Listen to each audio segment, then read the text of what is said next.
And I'm guessing these might be some questions that your kids want to know about you.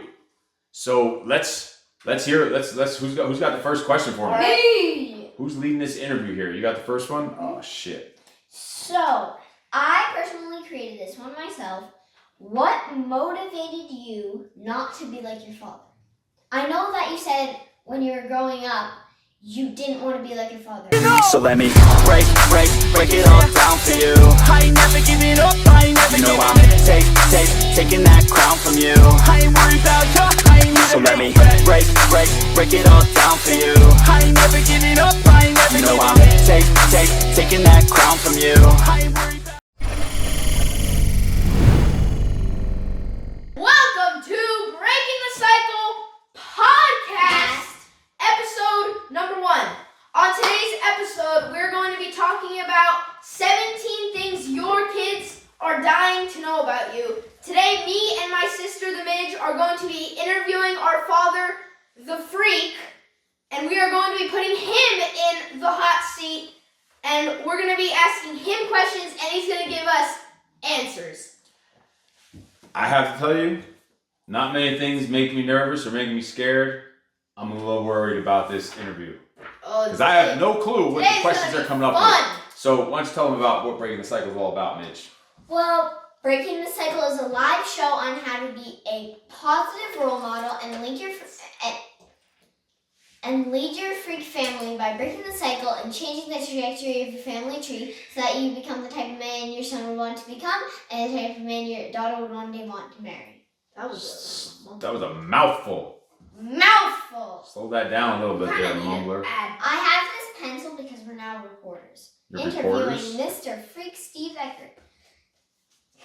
These are types of conversations you should be having with your kids so they can learn to think for themselves and are, not afraid to be themselves. So when they are eventually are confronted with these life situations, they are not in shock and will have an idea on how to approach it. All right, so what we're doing here today, just to kind of reintroduce us. So this is episode 1 of the Breaking the Cycle podcast. We've done some shows in the past, just live shows on Instagram and Facebook. And today, this is all about the start of the podcast. We're kind of reinventing it. It's a rebirth of Breaking the Cycle, keeping it going. And today, just before we even get into it, and I'm going to tell you this right now, I'm a little concerned about what questions. I have no clue any of the questions they're going to be asking me. I don't know what they're going to be about. I have no idea. And they're going to put me on the spot. This will probably be a few parts to this because 17 questions. I'm guessing we're going to get to a few of them today. And the first few episodes here of the Breaking the Cycle podcast, we'll just keep chipping away and add a chunk of those questions. Sorry to interrupt you, sir, but who wants a starting joke? So here's how it goes with jokes on Breaking the Cycle podcast, in case you don't know.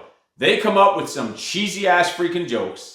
They ask the joke. It's kind of a riddle, a joke that you need to figure out the answer. And I get 10 seconds to come up with the answer to the joke. And if I get it within 10 seconds, I get a point. If I need a hint, I get a half point. If I get ridiculous amount of hints, I get a quarter of a point. But if I get it immediately with 0 seconds, if I just know the answer right away, I get 1.5 points. But before we get to a joke, let's just do a quick reintroduction of who we are. And because this is technically episode number 1 of the Breaking the Cycle podcast, so if any listeners on all the different podcast platforms, I didn't know the word. How'd you know I didn't know the word? I literally didn't know the word. I heard you hesitating. So. But I didn't even finish the word platform. I was going to say all the podcast places, and she somehow knew I wasn't going to know what the hell I was talking about. Platforms. I also have. It's also going to be on YouTube where you can have followers on YouTube. Okay, stop saying followers. Just recently, subscribers. Followers? It's a follower, first of all, not a follower. They're subscribers. Y'all two are some hillbillies or You something. click the subscribe button, not the follow button. Same shit. No, it's just not. recently you went to this. What do you call this? You know this symbol? What symbol? I'm not reading your jokes, so don't worry if you have them there. What do you call that? Hashtag. That is called a pound symbol. Oh, yeah, it could be both. That's a pound, not a hashtag. Hashtag? Well, never mind. All right, so we are the Freak family. Tyson, how old are you? What grade are you in? I am 12 years old, and I'm in age 12. Age 12. He is 12 years old. We live here. He's 12 years old, and that's how old he is, and he's Tyson. How old are you and what grade are you in?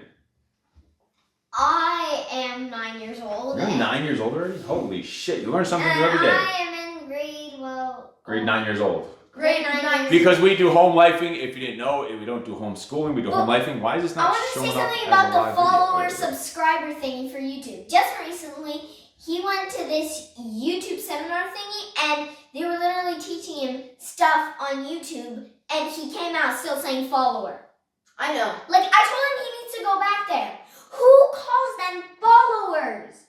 You'll get upset about that. Because it makes me mad. Everyone says subscribe. If you use You're YouTube, like some kitty Karens. You're like some kitty Karens over YouTube verbiage. Chill. Chill? Chill. You just So- need to chill out, boy. We have business from home. We work from home. They do lifing and schooling from home.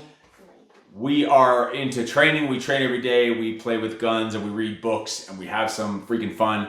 There are some older episodes. You can go and catch some of those back on YouTube. They won't be on this podcast platform if you want to just hear some more about that. But we are going to be starting fresh. That's why I figured what better way than for kids to be able to hear what do your kids really want to know from you? What kind of deep, dark, dirty secrets they want to know about? I have no clue where we're going with this. We're about to find out. I'm a little fucking nervous. Okay, so now can I say my joke? Let's hear it. Get my note What card out. kind of shoes do robbers wear? What kind of shoes do robbers wear? No, we're not. No, we can't do it. We have to give them. Wait, you gotta say the question clearly. You were mumbling when you said the question. You have to wait Make for. sure you're speaking clear. You This have, is kind of far Stalling away. technique. you have to wait for at least 2 stalling techniques to happen, and then you do the timer, or else it Tell me the does question again. not count. What kind of shoes? It's not a brand, it's a type of shoe. What kind of shoes do robbers wear? What kind of shoes Robbers. do robbers wear? Thief, theft, fast, Oh. garbage, trash, space, steal, stolen. Anything? On any track? Shoes to robbers. Only the- Home shoes. Horseshoes. Fast shoes. Sneakers. Sneakers!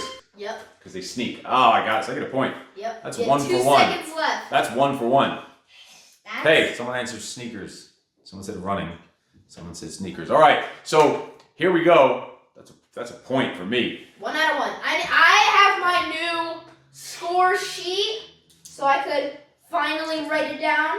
All right, so here let's get into it. Let's and I'm guessing we work together. So they've had an assignment. Part of their home life assignment was to create these interview questions, and they're supposed to be very deep, intellectual, multi-pointed questions with follow-up questions that are going to lead to some conversation to really know about what's going on. And I'm curious to know, what do these kids want to know about me that maybe they don't know or they want to know more about, want to hear about again because maybe they knew about in the past and forgot about it. And I'm guessing these might be some questions that your kids want to know about you. So let's hear it. Let's who's got the first question for me? me. Who's leading this interview here? You got the first one? Oh shit. So, I personally created this one myself. What motivated you not to be like your father? I know that you said when you were growing up, you didn't want to be like your father, but what motivated you to do that? Let me ask you a question. I just asked you a question. I know, but this is going to answer your question by me asking you a question. That doesn't make any sense. Sure it does. Yes, it does. It If you does. were a kid Mhm. and your father never played with you, Mhm. not a single time, and you lived with him for 19 years, or your father never taught you anything, never had a conversation with you, never hugged you, never told you he loved you, never tucked you into bed, It's tug. it is tuck. It is tugged. These two It is knuckleheads tug. think you get tugged into bed, like T-U-G-G. It is tuck, T-U-C-K. No, I think it's T-U-G. Like tug, you like tug on a rope. You're not tugging someone in bed, you're tucking them in the covers. Let's see. It I is go tuck. under the covers myself. It is but not tough. I don't know. So let me ask you, all that I just mentioned, Miss Reporter, nice pencil there, just don't poke your eyeball out with it. would you be motivated? You were Would you tagged. we're not on that. Would you be motivated to be like that? Would you want to be like that kind of person? When you saw that, would you want to be like that kind of person when you got older? No. Would you like that kind of life? Would you want anyone else to ever experience a life like that? No. If you had kids, would you want to treat them the same way? No. No. Why not? Because it's that's just not wrong. that's not the way to live. So there's the motivation right there. Shit wasn't fun. It Shit wasn't sucks. positive motivation, but it's still motivation. You can get motivated by, like, hell yeah, you can get motivated by not positive stuff. What I tell you, but you can get motivated by not positive shit. So it's not hard to get motivated. But here's the thing. Some people will use that as an excuse to be a loser or an asshole in life. Like, then that's why this show is called Breaking the Cycle. Because someone eventually has to break the cycle. What do you think his father was like? Probably like that. Same exact way. Drunk, alcohol, gambling, not spending any time with him. The same way. What do you think his father was like? Same way. It was a cycle. It was a pattern. It was Well, a that was pattern. back in 18. The 1800s. 18. So eventually, someone needs to be the one to break the cycle, or else it would just keep chaining on. Imagine that's how we acted. How Then miserable someone your has life to would start that. We probably would have never started home lifing. be. No, you wouldn't. We would be wanting to go to school. That's That's what school is created for. You know, it's Daycare. fucked up that during like the corona, that they said child abuse went up because now kids are just spending more time at home. So that just means like they needed school to get them away from their parents. Oh! Yeah, that was not camera. So does that answer your question, or do you have anything else you want to know about that? Does that any more follow up to that? Is that a good enough? I think it was a pretty Yeah, that was solid answer. That was rock hard. All right, what else you got? What's the next Alright. question? All right, that wasn't too bad. Wasn't too bad. The questions are going to be getting better as we go. And there could be forward. some basic questions too, like whatever, like you could have basic questions about whatever. It doesn't have to all be so like you gotta. I'm already over here sweating now answering these questions. You got me in the freaking hot Alright. seat. My armpits are Why? sweating. See? Why? Here, touch it. All right, what we got? Why did you start like personal training and like a whole like workout business and all that? Why did you start that? Sorry, can you repeat the question? Why did you start like personal training and learning about exercises, and how you told us one day that you were researching in books, reading and all that? Why did you do that? So the easy answer would be this, and then I'm gonna take it back even further. So the easy answer is this: when I was in the Marine Corps, you start having people that you're in charge of, and they start not getting good scores on fitness tests. Like we have to do a physical fitness test, a PFT. I think every 6 months. There's like pull-ups, crunches, I actually might have it in my book. 3-mile run, and whatever else. So you start not getting great times on the thing, and guess what? If you're in charge of people, you're going to be the one. Leadership, right? Accountability. You're in charge of your people. You two screw something up, that's my fault. Exactly. But So- if you've read the dichotomy of leadership, they say how to balance out. Balance it out, how you can't go too extreme on either end of the spectrum. So I first got certified while I was still in the Marine Corps in San Diego because I wanted to learn how to train my Marines better to get in better shape. And as I'm doing it, I'm starting thinking, you know what? I like training myself. Training makes me feel good. I train every freaking day. I like being strong. I like being fit and athletic. And then I start training these other people. I start seeing them get results. And like, holy shit, I have a talent here. I have a gift of getting people to do shit that they thought was impossible. Taking from things that look impossible and turning it into done. Going from impossible to done. People who think they have no chance or no hope, or it's the end of their line and becoming done. So it turns into much more than just personal training. Personal training is the least, like the fitness side of personal training is the least thing that I would focus on in personal training. It was really a personal development program. It was a coaching program, much more than a fitness and nutrition program. It just happened to be fitness and nutrition was one of the foundations that helped them become the freaking savage, helped them kill the inner bitch that was in them to unleash the beast. And it happened to happen through fitness and all this other stuff. So it started with me training Marines that I was in charge of and training myself and then saying, holy shit, I could turn a business into this. So I started planning probably 2 years before I came out of the Marine Corps, I started planning my fitness business, how I was going to run it, a gym that I was going to own one day. And I knew I was going to have to start as an employee in a gym, just as a personal trainer, to learn the business more, get experience, learn marketing, learn more about training, and study more, get smarter. So I had a whole plan. I already knew about Peak Physique Gym, what it was going to look like, how it was going to run, years before I ever got out of the Marines and years before I ever opened. Because when I came out of the Marines, I still worked in a gym for like 4 or 5 or 6 years as a personal trainer on the floor. Like you see those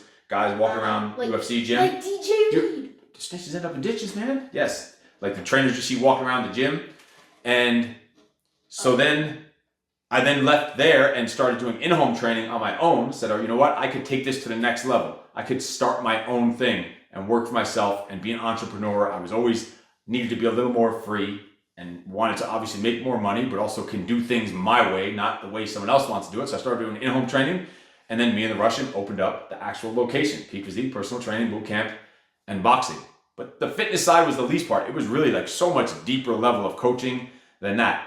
But I'm going to rewind back to the childhood. So this ties even into the first question. I started working out when I was a kid. Because when you're a kid, if you're not playing any sports, I was only on a baseball team for 3 years because the coaches in the Little League knew I was pretty good, so they let me play for free. You have to pay to sign up for leagues to get the uniform. My parents weren't paying for anything. They weren't paying for a dime. So the coaches would pay for me to get me on their team, basically bribe me to be on their team. They said, hey, you want to be on our team? I said, well, my parents aren't signing me up. You have no money. And they said, don't worry, just come on. And so I'd go and play, and I was pretty good. One year I was the best on the team. The next year I was the worst on the team because they moved me up to a higher league, and I was like the youngest one. I was already the youngest one in my grade. I was the youngest in my grade every year, except 2 kids were younger than me. Then when I was pretty good at baseball, they moved me ahead. So now I'm playing with kids a grade ahead of me. I'm already younger than the kids in my grade, and I'm playing with kids a grade ahead of me. So I was like over 2 years difference, 2.5 years difference of the kids I'm playing with. That's a big difference when you're a kid. So I sucked that year. Our team won 1 game. We had 1 win and like 16 or 19 losses or some shit. But then that gave me experience playing and sucking and being with such better kids that in the 3rd year, I was back to being the best kid on the team in that same league because now I had experience and caught up. Now the kids in my grade were just coming into that league. I was already there for a year. So anyway, all that to go back to saying that was the only sports I ever played.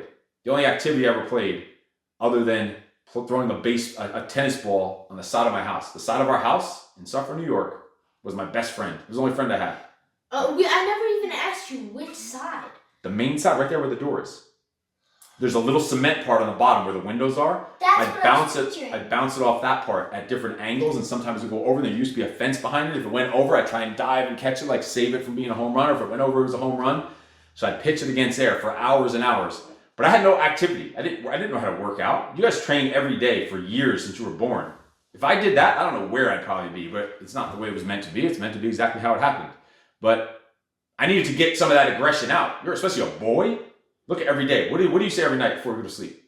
Can we fight? Can we fight? You gotta speak louder because it's the Can mic. we fight? It says, can we fight? We do a crazy time. He wants a fight. He wants to get out that aggression. Boys especially need this, like, and we're Roughhousing. roughhousing. It's more than roughhousing. We're brawling there. We are fighting. And then you and me do the midgie mode version of it, where it's not as violent, but we have some fun, and I choke Yeah, him out. like last of nose. Like Yeah. 2 or 3 days ago, I accidentally kicked him in the head. Literally, we're sitting there Accidentally. doing grappling, and dude just kicks me right in the fucking side of the head, like a head kick. But anyway, it's a brawl because we need to get that aggression out, especially young boys need it, and they, especially with a positive role model, their father, they need that contact, not from the priests or any other weird, funky little predator contact in your little white vans, none of that shit. But they need that with especially their father or father figure or positive male role model. I had none of that. So you know what I would do? I liked boxing. I need to get this aggression out, and I'm a kid ready to fucking explode because there's nothing going on. I would take my mattress. And it was a pissy mattress because I used to piss the bed until I was like 2nd grade. at least 2nd grade. Okay, that kind of ruined another one of the questions. Well, I pissed the bed. So I would take the mattress and lay it up against the like side of the wall, and that's what I would punch as a heavy bag. That was a heavy bag I had. All this home gym you have, this professional home gym, we literally in this house, we must have 12 different heavy bags, different types. If you count the bobs, the stand-ups, the ones hanging out there, all the water balls, the water ball up Probably front. around 10. Over 10 different types of heavy bags here to punch. I had nothing. I had no gym, no weights. I used to have to take baskets and buckets and put them on a broomstick and try to bench press it. They did that in diary room. Nothing. Time. I try to find out whatever I can because I know I have this aggression in me. I need to get it out. And that's what made me turn into a criminal when I was older. But anyway, I punched this pissy mattress and it was stinking. And it was an old mattress that was like 20-something, 30, who knows how many years old. It was in the house when we moved there. They just left the mattress there and we kept it. Some other people's mattress that they already had for years. And then I pissed the shit out of it. And so it was so old, it was ripping. You know, mattresses have these springs in it. The old ones are not like these fluffy little mattresses have with like that little memory foam that it knows your body and it supports your spine, it cooks you fucking dinner and all this other stuff that mattresses do nowadays. 2 mattresses ago, mine had springs. This thing had springs that were sticking out of the fabric. So I'd sleep, and sometimes if I rolled over the wrong way, it would like stick into like, I remember one time it went like into this like little meaty part underneath your arm and like punctured it and went into the skin and was like bleeding. So that's what I would punch. And if I did punch it the wrong way or the wrong side, I'd be punching these freaking springs. But it didn't matter. That was what I needed to get aggression out. So I knew that fitness and training and intensity is like a gateway. It's like a retreat. It's like needed to get out. So that all ties back into not only why I started training, but why we trained the way we did. If you don't remember, you guys don't remember much about Peak Physique in New York. All I remember. But how we used to train. Do you remember how we used to train? It was not like people train in a regular gym. It was like basically the project. It was how we trained. There was a lot of shit talking, a lot of intensity, a lot of craziness. A lot of people. Knowing that that's what it was going to take, knowing that fitness has such a bigger impact than just getting in shape. Like it like literally will save your freaking life. It's the foundation of everything. That discipline, also the discipline it gives you, keeps you out of trouble, gets rid of that aggression. So does that answer your question? That was a hell of an answer. Lee, yes. That was an answer. That was I bet you when you asked that question, you didn't know you were going to be talking about. That was like 10 minutes of an answer. I bet you when you asked that question, you didn't know you were going to get an answer about a pissy mattress. Yes. Everything. Green, Earlier we got when you green. were talking about the marine stuff, how much? Is this a new question or is this a follow-up? No, this is a follow-up. All right. How much percentage of the people that you were in charge of in the Marines do you think don't train anymore, aren't disciplined anymore, just slobs? That went downhill real fast. It went from don't train so much anymore, maybe fell off just slightly, to maybe not so disciplined, to don't work anymore, to mother freaking slobs. Like, holy shit, that went downhill fast. How much percentage of that group do you think? I still stay in touch with a few on like social media, like Facebook and stuff here and there, just like short contact, and probably not as much as it should be, much as I would like. And I'm actually doing an episode of the Steve Eckert podcast, episode 3, that's going to be coming out in a few weeks from now, is all about this military on veteran like hate and basically not sticking together and after they get out and going like Remember that there's so much veterans and hate going on there. It's going to be a huge show about veterans coming up in a couple. That's not going to be for another month now, but recording it soon. Remember that hater message I was found about that guy saying, "Oh, you probably never even entered the Marines," and you were talking about that hater, and you said he was probably a veteran himself. Because the way he was talking, no, because he said you weren't a grunt. Yeah, but we'll get into all that in a few, like the ones like rifleman or a tanker or something like that. And so, yeah, we're going to discuss the veterans in a future episode, but that was a good question. And what percent of too many. That's right. Too many of them. How many of them fell off? Too many of them fell off. Too many of them fell off. And you know that military veteran suicides, there's 22, I don't know if it's still the same, it was for a while, 22 veterans kill themselves every day. Every day. Pretty sure it's every week. Pretty sure it's every day. We'll double check that. I know the number used to be like lower, now it's like 22. I don't know what it is now, but it's somewhere around there. Because you're in there, your whole day is structured for you. Someone's always telling you what to do, when to do it, how to do it. You have this brotherhood. And then you get out or whatever else. A lot of you go to war, maybe you have some issues or whatever it is. Even if you didn't go to combat, you get out and now it's just you're out in the real world like, holy fuck, what do I do now? And you're just lost and confused and you're no longer with your unit. You're back at home and everyone went their own separate way. And there you go. We're gonna have a lot of future episodes Wait, on that. Yes, 22 a day is correct. So that seems like that's still the freaking number. That's crazy. Think about that. 22 veterans kill themselves every day. I know many personally that have. Many. One of those guys Bezos was talking about at the first Musogi, that from Musogi. Yeah, he was some Navy SEAL, some high-ranking commander that killed himself. no, yeah, the Suckfest before on Christmas Eve. There's a Marine in the project that graduated the project Oh yeah, you told me that killed about it. himself like a year ago. So does that answer your questions? Yes, that answers. All right, what do we got next? Let's get another one or two in. We want to keep these episodes pretty Okay. 20, 25, 35 minutes, somewhere around there. Where's the timer on here? This used to show a timer. Or Zoom does. This. All right, what do we got? You have one more each, I think. Like a person. Wait, what about? Oh yeah, let's get a joke in here. Let's see which Come on, one. what do we got? All right, why did a fan bring a rope to the ball game? Why did a fan bring a rope to a ball game? Like a fan of someone, not like an actual spinning I fan. don't even just ask a question. What's quite now? You confused me on the question. All right, You can't all right. count. He's still Why- explaining these why- questions. Ready to poke my eyeball out over there. Why did a fan bring a rope to the ball game? The fan bring a rope. It's because it was a tie game. It was untied the game. Because it was tied. The score was tied. To tie the score.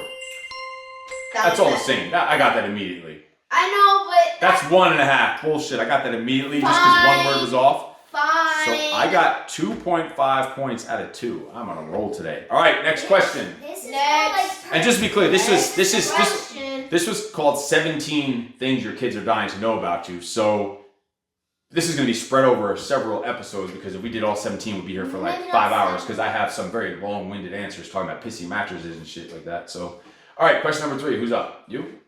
This is What we more got? personal and Sit fun. up clear, sit up straight, sit up, This sit is up a more clear. personal, fun question, but I just wanted to know, All good. Let's hear it. what was your first pet? My first pet. You know, every story you're going to hear, I'm going to give you the quick answer, and then it's going to turn into some fucked up childhood story. Yes. My That's what I first pet. suspected. My first pet was a dog, a black lab named Major. Major. Probably when I was young, first grade, second grade, maybe even, probably first grade, second grade, maybe even before like kindergarten even, somewhere around there. Do you remember that? And so we had this dog Major. I'm a little kid. Maybe I'm like 4 or 5 years old, 6 years old. I don't know the year. I don't know. I have to figure out when that was, what the time frame was. But he was like a puppy, like not even a year old, maybe a year. Because I don't remember him ever being tiny. So let's just say he was 8 months old when we got him. We had him for a couple of years, but I'm a little kid, 4 years old, 5 years old, that is pissing the bed, that has no leadership or role model at all. So I don't know how to teach a dog or train a dog. The dog is just there. I don't remember playing with it that much. I played with it a little bit, but he wasn't trained. I don't even remember him being... How'd you guys even get it? I don't even know. Maybe my brother. I think my brother found it somewhere or someone gave it to him. My brother brought it home. My brother was 10 years older than me. I don't really remember how we got it. Maybe, did my father get it? I have no clue where we got it from. So we had it for a couple of years and I don't know how to train it. I don't even remember that much playing with it. I don't remember any good, fun times of the childhood. But so we had this dog for a couple of years, but you start getting attached to it. It's still your dog. So I remember when it was gone, we were sad, like all upset about it. And probably like my sisters were all crying about it. So we had this dog Major. My father wanted to get rid of it after we had it for, I don't know, a couple of years. The time wise, I can't hold me to it. I'll have to ask my brothers and sisters if they remember.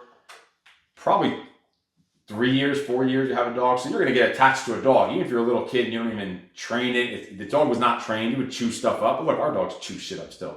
They're only a year old, but still. The dog wasn't very well trained.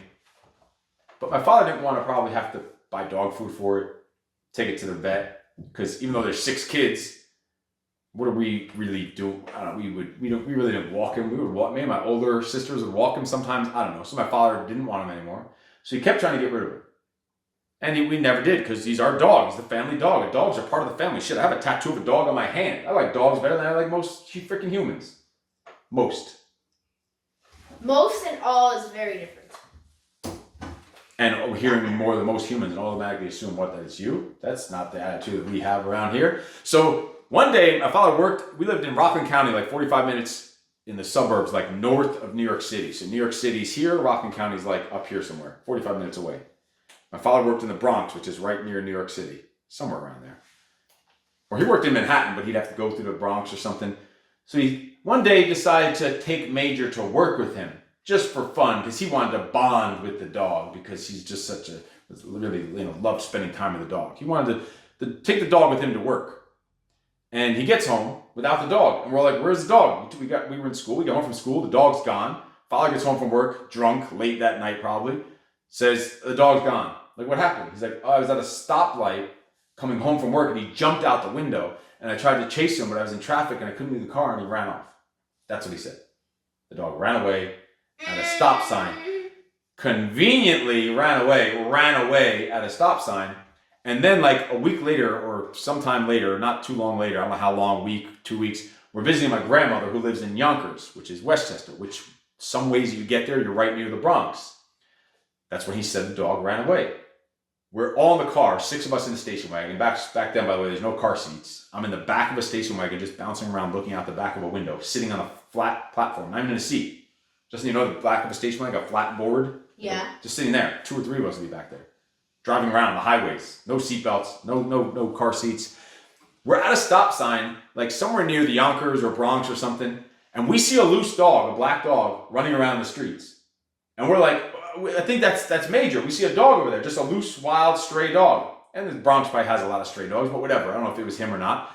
But it's close enough to the size and shape, and it's a black dog. He said he lost it somewhere in that area.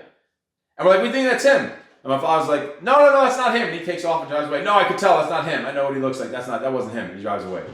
So you could think what you want on the story. There's none of this. You could be like our president, say truth over facts and science over fiction or whatever. But you could put 2 and 2 together and figure out what happened with that story. But that answers your question about the first pet. Yes. Yeah. Which is why now this house is like a fucking zoo. We at one point like 2 or 3 weeks ago when there were some bunnies that we found that were born, there was hamsters that had like 20 babies, and then all the dogs we have and snakes and hamsters we already had and turtle. There was like over 20 something pets in this house at one time, which is just nuts. So I guess that's why I don't mind having as many pets as we want, because I had mine ditched in the Bronx when I was a kid, my first pet. So now we can have 10 dogs. I don't give a shit. Let's get a third dog then. Get some more responsibility then. Yeah, that shut you down real fast. All right, does that answer your question? Yes. Let's get one more in. One more in. Wasn't there like a dog named Dixie or something? Wasn't there one of those? Wasn't there a dog? I think that's going to have to be the questions. Dempsey. That was Dempsey, was the boxer we had after that. My brother brought home from the Marines. She had some kind of she lost all movement in one of her back leg when she was like 3 or 4 years old and just had to drag it around. You guys didn't amputate it? We also couldn't have any money for any surgery or even take it to the vet. And we took it to the vet and said, you could get surgery, we could try to fix it, but we had no money. I don't know, something happened to it. And she died when she was like, when I was 11th grade, I think. And she died when she was like 7 or 8 years old, like young, a boxer. Just came from school one day and the dog was dead there on the ground. So that's why we have shitloads of pets there. So, but I think that was that 3 solid questions. I didn't think that was enough for this episode, so we don't drag this on too long. We will continue these. Also, another segment that is part of Breaking the Cycle is it's called, what's it called? We're going to get to the segment today. We have another hit from the nosebleeds today? You got to stop mumbling and holding your throat when you're talking. Another hit from the nosebleeds where I take a screenshot of some haters or someone that was talking shit on the internet on one of my posts or comments, and we bring it up here and we tag the person in that video and we have a discussion about it. We have some fun with it. We weaponize that stuff. And so we got some solid questions. We got the first 3 questions out of the way of 17 things your kids are dying to know about you. We will get part 2 of this on the next episode of the Breaking the Cycle podcast. This has been episode number 1. Anything y'all two want to head them out with while I go shut things down?